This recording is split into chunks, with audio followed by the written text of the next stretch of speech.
Sit ready. Attention.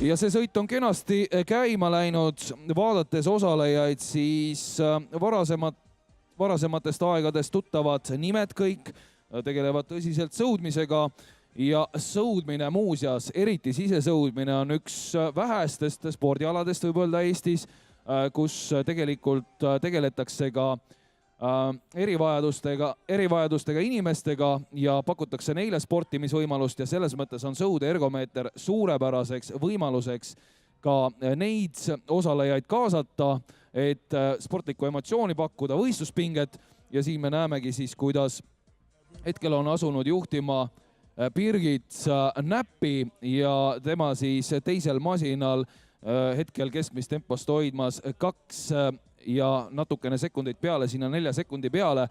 Igatahes Birgit on ka varasemalt mitmeid poodiumikohti võtnud ja tõestanud ennast võimeka ergomeetri sõudjana ja kui ma võtan nüüd ette kas eelmise aasta protokolli ja vaatan, kuidas siis läks, siis minu meelest ka Birgit oli selles sõidus täiesti osaline ja tõepoolest nii oligi. Birgit oli muuseas mullune teine ja esindab Pärnu sõudeklubi, seda sama klubi, kus tulevad Jüri Jaanson, Tõnu Hendrikson ja Andrei Jämsa, aga miks mitte veel paljud teised tuntud sõudjad.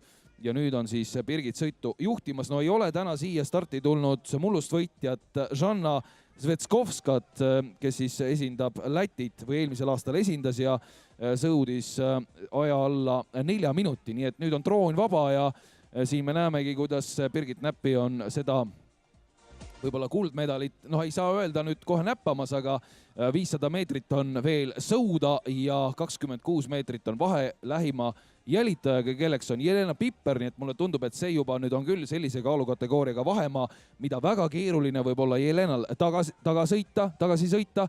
Ja Brenda Tilk on ka tegemas ilusat tööd.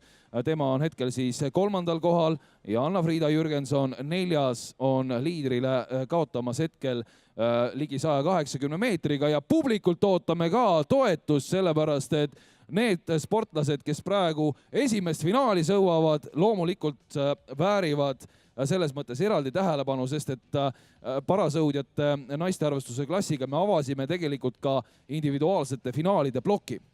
Ja siin me näeme, kuidas on Birgit Näppi oma juhtliidripositsiooni veelgi kasvatanud. No nüüd on jäänud sõuda 300 meetrit circa ja tundub, et see vahemaa suureneb. Jelena Pipper on teisel positsioonil ja Jelena on ka tavapäraselt erinevatel sisesõudmiste võistlustel osalenud. Aga kui nüüd mälu mind ei peta, siis osalenud ka päris sõudmises, käinud vee peal Eestit erinevatel võistlustel esindamas. Nii et Jelena siis hetkel teisel positsioonil ja Birgit on seda oma liidripositsiooni veelgi nüüd kasvatamas ja liigub kenasti sealt rajal number 2 tema. Ja tõenäoliselt nüüd positsiooni küll enam ükski konkurent ei väära ja me saame hakata varsti õnnitlema ka tänavust võitjat. Naiste paraklassis on üksjagu veel tööd teha, aga kaugel see päästev finišijoongi enam on.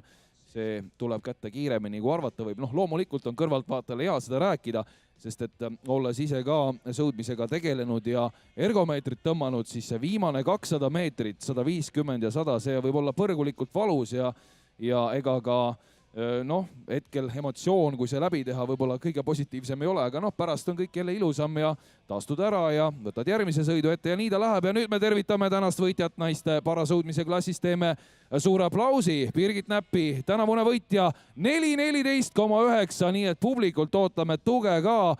Teeme aplausi, võtame sangarid vääriliselt ja väärikalt vastu. Meie ees on siis naissõudjad 1000 meetrit ja Birgit Näppi võitis teine koht 4.23,9 Jelena Pipper ja nüüd kolmandana tuleb üle finišijoone, küll jah jäänud veel üle 100 meetri sõuda, aga tuleb kindlasti Brenda Tilk.